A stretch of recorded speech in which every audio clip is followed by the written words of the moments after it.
This is a 1,000 naira note. General Alvin Ikoku's face, that familiar green and brown ink, the promise printed right there. Central Bank of Nigeria, 1,000 naira. Last January, this bought you about $2.50. Last month, it bought $1.30. This morning, it bought 43 cents. By the time you finish watching this video, it might buy less. Nigeria is experiencing a currency collapse in real time. The naira has lost 67% of its value against the dollar in 13 months. But the collapse isn't the crisis. The collapse is the symptom. The crisis is what's about to happen when Nigeria accepts the IMF's conditions for an $80 billion stabilization package. Those conditions don't stabilize anything. They're designed to extract wealth from Africa's largest economy while appearing to help. And when Nigeria falls, when its 220 million people discover their savings are worthless and their debts are unpayable, the shockwave will collapse currencies across West Africa. This is not a Nigerian crisis. This is the beginning of an African crisis, and the trap being set in Lagos today will spring in Accra, in Abidjan, in Dakar within 6 months. Here's what they're not telling you. The IMF package was announced 3 days ago at a press conference in Abuja. Finance Minister Wale Edun stood at the podium and called it a partnership for prosperity. He described the $80 billion facility as the largest in IMF history for an African nation. Evidence, he said, of international confidence in Nigeria's reform program. He did not describe the conditions. Those are buried in the letter of intent, a 147-page document that won't be publicly released until the IMF board approves the package in March. I've obtained a draft copy through a source at the Central Bank of Nigeria who believes the conditions will destroy the country. The source risks imprisonment under Nigeria's Official Secrets Act by sharing this document. They shared it anyway because they believe Nigerians deserve to know what their government is about to accept. The conditions include full currency flotation, ending the managed peg that currently provides some stability. The naira will trade wherever the market takes it, which IMF models project at 2,800 to 3,400 naira per dollar. Current rate, 1,890. That's another 40 to 80% devaluation baked into the agreement. Elimination of fuel subsidies, removing the remaining supports that keep gasoline affordable. Current pump price, 700 naira per liter. Post-subsidy projection, 1,400 to 1,800 naira per liter. Double or triple what Nigerians pay today, in a currency worth half what it's worth today. Privatization of NNPC, the Nigerian National Petroleum Corporation, the state oil company that provides 65% of government revenue. The privatization will be structured as a strategic partnership with international oil companies, who will acquire 60% ownership in exchange for $28 billion in investment commitments. Debt restructuring, converting existing naira-denominated domestic debt into dollar-denominated obligations at current exchange rates. This locks in the devaluation. When the naira falls further, the debt burden in local currency terms explodes. Each condition appears reasonable in isolation. Together, they constitute wealth extraction on a scale Africa hasn't seen since colonialism. At 6:30 a.m. Lagos time on January 24th, the naira opened at 1,890 to the dollar. By 9 a.m., after rumors of the IMF conditions began circulating on Nigerian financial Twitter, it had fallen to 2,140. By noon, 2,380. By market close, 2,567. A 36% single-day devaluation, the largest in Nigerian history. And the IMF package hasn't even been formally approved. The market is front-running the conditions. Traders know that full flotation means the current rate is a ceiling, not a floor. Anyone with naira is trying to convert to dollars before the floor drops further. The Central Bank of Nigeria burned through $2.1 billion in reserves trying to defend the 2000 level. The defense failed. They burned another $1.4 billion trying to defend 2,300. That defense failed too. Total reserves, $33 billion. At the current burn rate, reserves are exhausted in approximately 9 weeks. After that, the currency has no defense at all. This is where the lie becomes unsustainable. The IMF's stated purpose is to restore macroeconomic stability and promote sustainable growth. Every condition in the package does the opposite. Currency flotation in a country with a massive trade deficit and limited export diversity doesn't produce stability. It produces collapse. Nigeria imports 80% of its manufactured goods, 40% of its food, and virtually all refined petroleum products. Each of these becomes catastrophically more expensive when the currency collapses. A Nigerian family that earns 200,000 naira monthly, about $106 at last month's rates, now earns $78 at today's rate. When the flotation completes and the Naira reaches 3,000, they'll earn $67. Same salary, same work. Purchasing power cut by 40% through currency manipulation. Fuel subsidy removal compounds the damage. Nigeria is an oil-producing nation that imports refined fuel because its refineries don't function. The subsidy keeps fuel affordable despite the import dependency. Remove the subsidy while simultaneously collapsing the currency, and fuel prices triple or quadruple in Naira terms. Triple fuel prices mean triple transportation costs. Triple transportation costs mean food prices double, at minimum. In a country where 40% of the population already lives on less than $2 per day, the NNPC privatization is the extraction mechanism. Nigeria's oil, 2 million barrels daily production, $60 billion annually at current prices, is the country's only significant source of foreign exchange. The strategic partnership transfers majority ownership of this asset to international companies in exchange for investment commitments that are contingent on conditions the international companies themselves define. Shell, ExxonMobil, TotalEnergies, and Chevron, the companies likeliest to participate, will acquire 60% of Nigeria's oil wealth for $28 billion. That's a valuation of $47 billion for an asset producing $60 billion annually. They're paying less than 1 year's revenue for permanent majority ownership. The debt restructuring completes the trap. Nigeria's domestic debt, owed in Naira to Nigerian banks and pension funds, totals approximately 50 trillion Naira. At the pre-crisis rate of 750 Naira per dollar, that's $67 billion. At the post-flotation rate of 3,000 Naira per dollar, converting to dollar-denominated debt would be roughly $17 billion. But the restructuring happens at current rates, approximately 2,500 Naira per dollar, producing a debt figure of $20 billion. When the Naira falls to 3,000, those $20 billion in obligations cost 60 trillion Naira to service. The devaluation increases the local currency debt burden by 20% even as the economy contracts.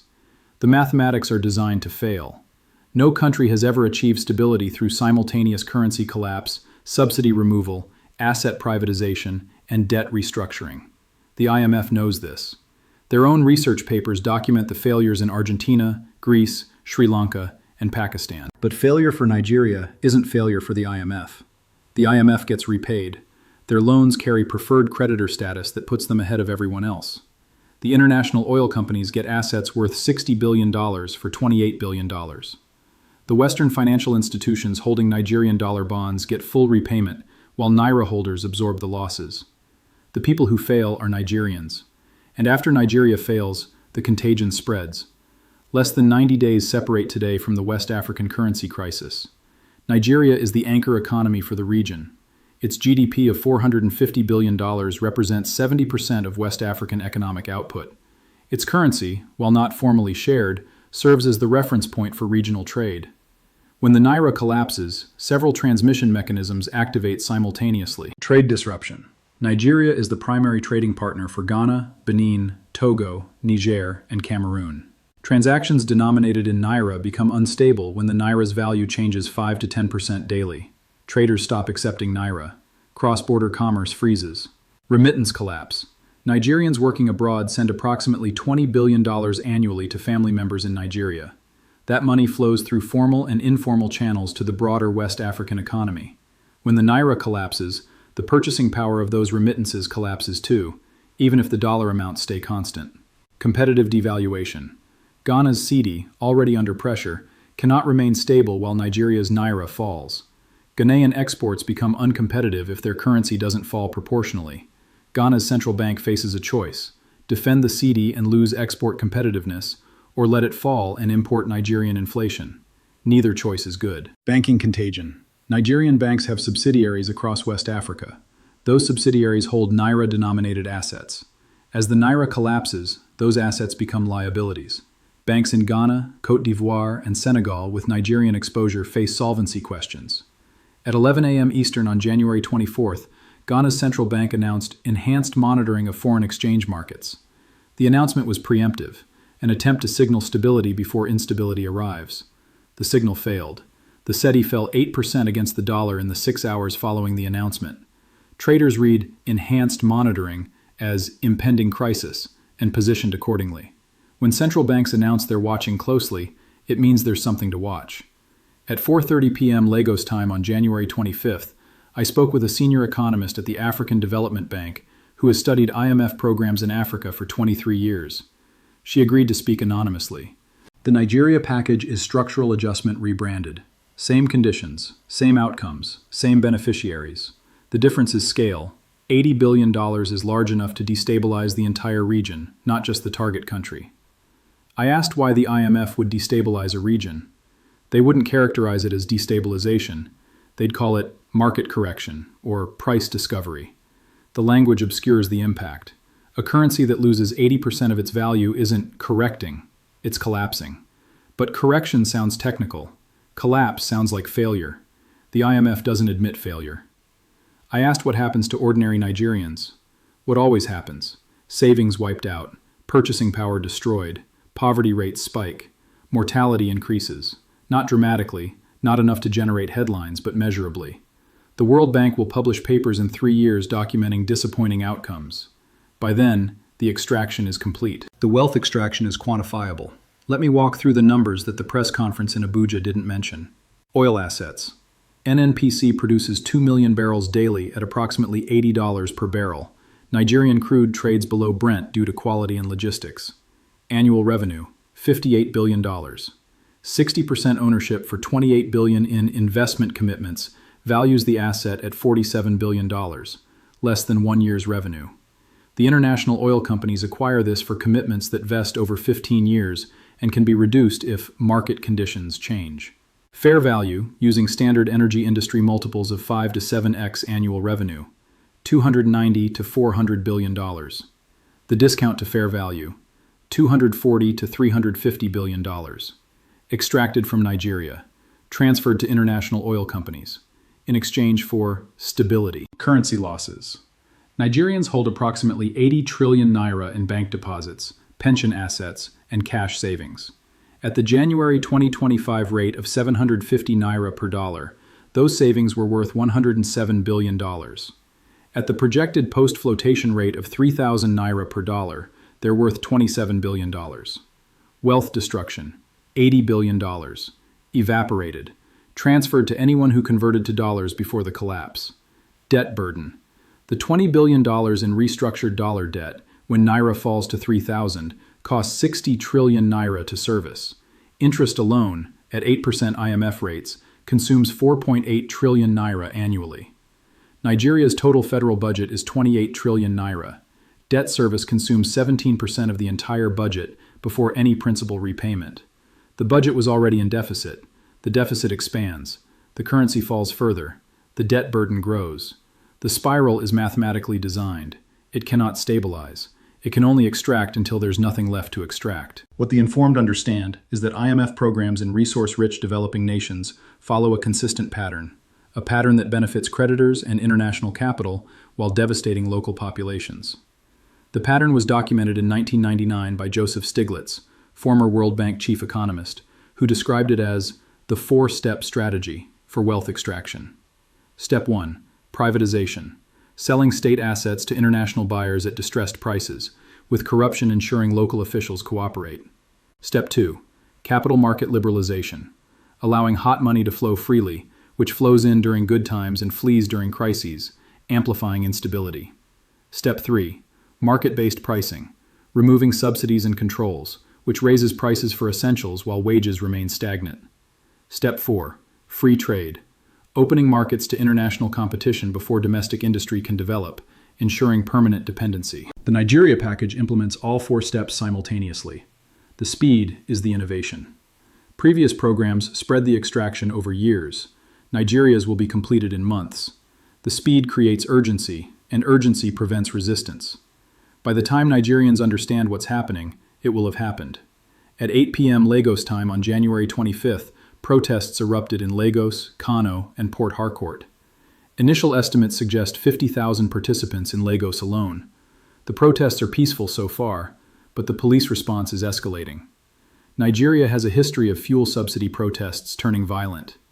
In 2012, subsidy removal sparked nationwide strikes and demonstrations that killed over 30 people. The current anger is larger. compounding fuel concerns with currency collapse, unemployment, and the perception that the government has sold the country's future. President Tinubu addressed the nation at 10 p.m., calling for calm and patience, while promising that the difficult decisions of today will produce the prosperity of tomorrow. He didn't mention the IMF conditions. He didn't mention the NNPC privatization. He didn't mention the currency flotation that will cut the value of every Nigerian's savings in half. Again. The protests will grow. The question is whether they grow fast enough to stop the package before the IMF board approves it in March.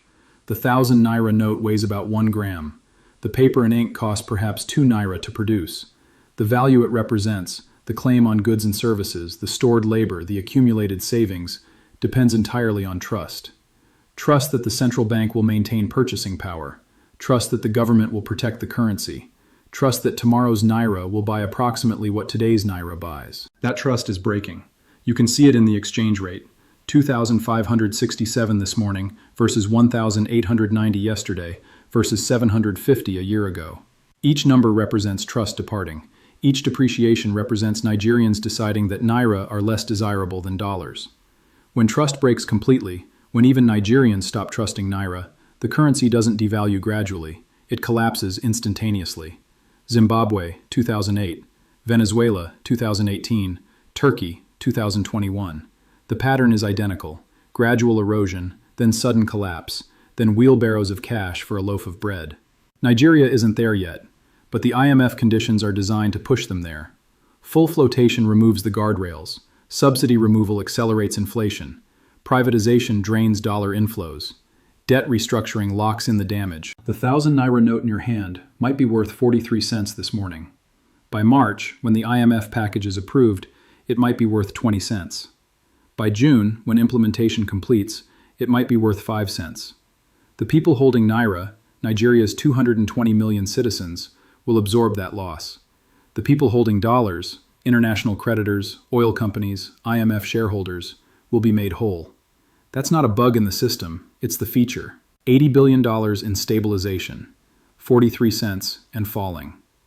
The 1,000 naira note proves the lie. The IMF calls it partnership. Nigeria calls it survival. History will call it extraction. And when the naira falls to 5,000, when the cedi follows, when the CFA franc destabilizes, when West Africa's 400 million people discover their savings are worthless, history will call it exactly what it is: a trap, set in plain sight, announced at a press conference, called prosperity. 90 days until regional contagion. The countdown started 3 days ago. The 1,000 naira note is still falling, and the $80 billion trap is still closing.